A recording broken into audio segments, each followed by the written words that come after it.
అధ్యక్ష, నేను ఎప్పుడైనా చర్చలకు వెనుకకు పోతాను అధ్యక్ష. మీకు నేను చాలా సంవత్సరాల నుంచి తమరు నన్ను చూస్తూనే ఉన్నారు కదా, రాజకీయాలకు లేనప్పటి నుంచి కూడా చర్చలు ఏమైనా వెనుకకు పోయేటోనా అధ్యక్ష? మీకు తెలియదా? ఏదైనా విషయంలో వెనుకాడికి చేసేది ఎప్పుడైనా జరిగిందా అధ్యక్ష?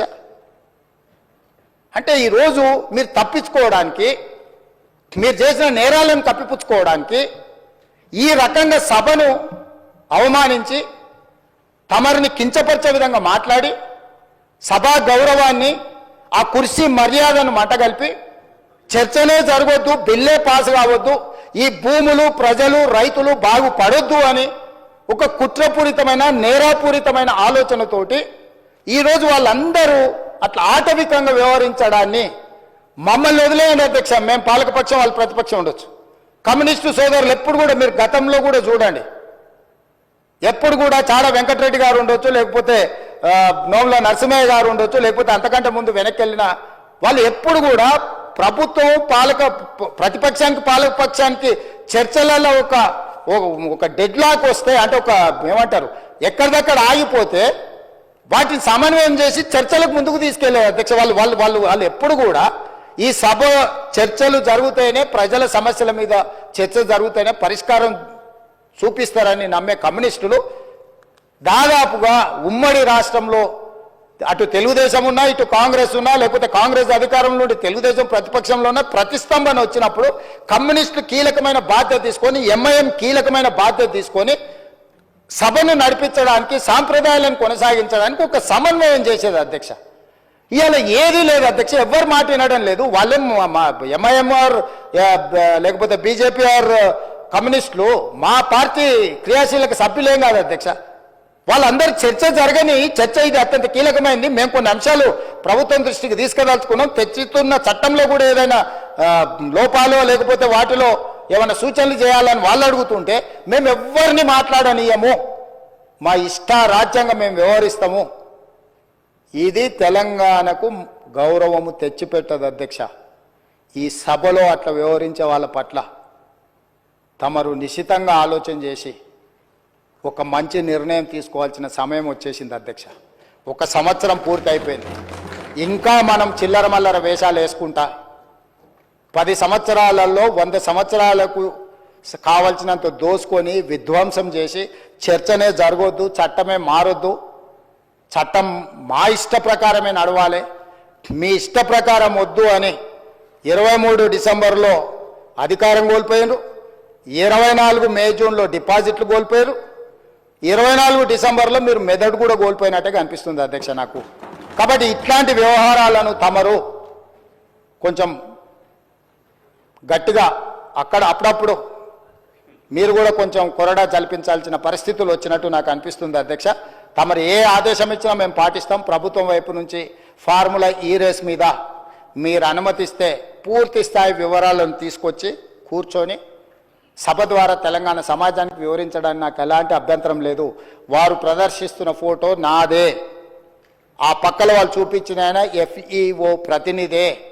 ఆ ప్రతినిధి వచ్చి నాకు చెప్పిన తర్వాతనే ఈ బండారం బయటపడ్డది. ఈ దోపిడీకి వేసిన దారి ట్రైపార్టీ అగ్రిమెంట్ నుంచి బైపార్టీ కావడం, బైపార్టీ అయిన అగ్రిమెంట్ ఎలక్షన్ కోడ్ వచ్చినా కూడా ఎవరికి చెప్పపెట్టకుండా ఒప్పందాలు లేకుండానే కోట్ల రూపాయలు దేశాన్ని దాటి తరలించడం, ఆ తర్వాత ఒప్పందాలు చేసుకోవడం, ఆ తర్వాత మిగతా సొమ్మును కూడా లాగడానికి వాళ్ళు ప్రయత్నం చేయడం, ఇవన్నీ వేగంగా ఒకదాని వెనకాల ఒకటి జరిగినాయి అధ్యక్ష. ఎవరికి ఎలాంటి అనుమానం లేదు. FEO ప్రతినిధులు నన్ను కలిసిండ్రు, నన్ను కలిసి వాళ్ళ భాగవతం చెప్పినాకనే నేను దాన్ని కనిపెట్టి అధికారుల నుంచి సమాచారం సేకరించి విచారణకు ఆదేశించిన, విచారణలో ఏ విధంగా ముందుకు వెళ్లాలనో కూడా మేము అందరితో చర్చించి, న్యాయ నిపుణులతో చర్చించి ఒక నిర్ణయం తీసుకున్నాం. ఆ నిర్ణయం మేరకే గవర్నర్ గారికి లేఖ రాసినాం. గవర్నర్ గారు కూడా న్యాయ నిపుణులను సంప్రదించిన తర్వాతే విచారణకు అనుమతి ఇచ్చిండ్రు. ఈ ప్రాసెస్ మొత్తము ఇన్ని సంస్థలు, ఇన్ని వ్యవస్థలు ప్రాసెస్ చేసిన దాన్ని ఇప్పటికిప్పుడు అన్ని బిజినెస్లను సభలో సస్పెండ్ చేసి చర్చకు తీసుకోవాలని వాళ్ళు మొండి పట్టు పట్టడం, మంకు పట్టు పట్టడం నేను అర్థం చేసుకుంటే హరీష్ రావు గారిని. ఎందుకంటే హరీష్ రావు గారు ఇక్కడ అల్లరి చేసి చొక్కాలు తెచ్చుకోకపోతే ఇంటికి పోతే కొరడా దెబ్బలు ఉంటాయి అధ్యక్ష, కోదండ ఉంటుంది అధ్యక్ష. నాకు తెలుసు ఏం చేస్తున్నావు నువ్వు అని ఆయన అడుగుతాడు. ఆయన ఇట్లాంటివి జరిగినప్పుడు కొడుకు విషయంలో ఏది చేసినా కూడా కాపాడాలన్న ఆలోచనతో హరీష్ రావు గారిని కొరడాతో కొడతాడు అధ్యక్ష. కొన్నిసార్లు ప్రజల కోసం కొన్ని కొరడా దెబ్బలు తినాల్సి వస్తుంది. నువ్వు మరీ శీలాన్ని నిరూపించుకోవడానికి, లేకపోతే నేను బాగా వీరోచితంగా కొట్లాడినని, లేకపోతే నిన్న నువ్వు అడిగితేనే ఔటర్ రింగ్ రోడ్లో మేము వేసిన విచారణకు కావాలని నువ్వు తారక రామారావు గారిని ఇరికించినావు అని మీ కుటుంబంలో పంచాయతీ ఉండొచ్చు అధ్యక్ష. సహజంగా కుటుంబం అన్న తర్వాత చిన్న చిన్న సమస్యలు ఉంటాయి అధ్యక్ష, మీకు తెలియదా? ఇప్పుడు నువ్వు ఉద్దేశం ఏముందో నాకు తెలియదు. డిమాండ్ చేసింది హరీష్ రావు గారే, వారు డిమాండ్ చేసిండు కాబట్టి అనుమతి ఇచ్చారు. ఈరోజు మహేశ్వర్ రెడ్డి గారు డిమాండ్ చేసిండ్రు, శ్రీనివాసరెడ్డి గారు దాన్ని అనుమతి ఇచ్చిండు. సీనియర్ సభ్యులు అడిగినప్పుడు వాళ్ళు అడిగిన దాంట్లో సహేతుకత ఉండి కొంత బలం ఉంటే వాళ్ళ వాదనలో కానీ విషయంలో కానీ ప్రభుత్వానికి ఏముంది అధ్యక్ష? నిన్న హరీష్ రావు గారు అడిగిన ఔటర్ రింగ్ రోడ్డు విచారణ అయినా, నేడు బీజేపీ పక్ష నాయకుడు ఏలేటి మహేశ్వర్ రెడ్డి గారు చేసిన డిమాండ్ అయినా సహేతుకమైందని ప్రభుత్వం భావించింది కాబట్టి విచారణలకు ఆదేశించింది. కాబట్టి దయచేసి సభ, నాకు రాష్ట్రపతి గారి కార్యక్రమం ఉన్నది, అక్కడ రాష్ట్రపతి గారి ప్రోగ్రాంకి వెళ్ళేది ఉన్నది అధ్యక్ష. ఈ సభను, ఈ బిల్లు ఒక అద్భుతం. ఇందులో ఏమైనా చిన్న చిన్న సూచనలు ఉన్నాయి, ఎగ్జిక్యూటివ్ ఆర్డర్స్లో ఏమైనా కావాలంటే కూడా మనం కరెక్షన్ చేసుకుందాం. ప్రభుత్వం ఓపెన్ మైండ్తో ఉన్న, ప్రభుత్వానికి ఎలాంటి హిడెన్ ఎజెండా లేదు. ఒక మంచి చట్టం తెస్తే మాకే పేరు వస్తుంది. ఎందుకంటే ఈ భూమితో ముడిపడి ఉన్న ప్రాంతం తెలంగాణ. ఈ భూమే సర్వం, ఈ భూమే తెలంగాణ సార్వభౌమాధికారాన్ని తెచ్చిపెట్టింది.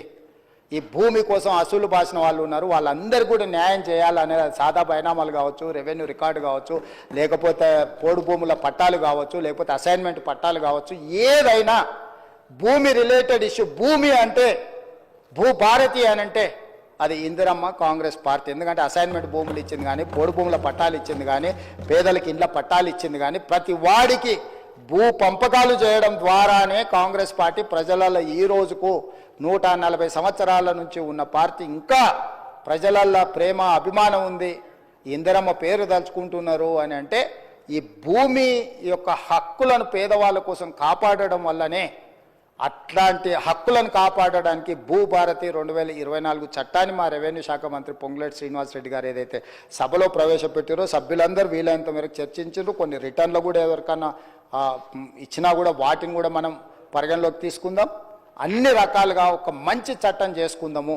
ఈ మంచి చట్టంలో అందరినీ ఇప్పటి కూడా నేను విజ్ఞప్తి చేస్తున్నా, ఇవాళ సాయంత్రం వరకు బీఆర్ఎస్ఓ లేదన్నా రిటర్న్ డాక్యుమెంట్ సబ్మిట్ చేసినా కూడా తమరు అనుమతి ఇవ్వండి. ఒకవేళ అసెంబ్లీ సెక్రటరీ గారికి వాళ్ళు ఏదైనా పంపించిన అందులో ఏదైనా విలువైన సూచన ఉంటే అధికారులకు కానీ నేను మంత్రి గారికి కానీ అడుగుతున్నా. ఈ ఒకవేళ ఏదైనా ఉన్నా కూడా ఎగ్జిక్యూటివ్ ఆర్డర్లో ఒకవేళ చట్టంలో మనం అమెండ్మెంట్ చేసుకోవడానికి ప్రొవిజన్ లేకపోయి ఉండొచ్చు, ఏదైనా ఉంటే, అంటే వాళ్ళు ఇంత అల్లరి చేసినా ఏది చేసినా వాళ్ళు ఏదైనా విలువైన సూచన చేస్తా అంటే మాత్రం మాకు ఎలాంటి అభ్యంతరం లేదు అధ్యక్ష. ఈ చట్టాన్ని మీ అందరూ పెద్ద ఎత్తున మద్దతు పలికి ఆమోదించాల్సిందిగా నేను కోరుకుంటున్నా అధ్యక్ష. ధన్యవాదాలు.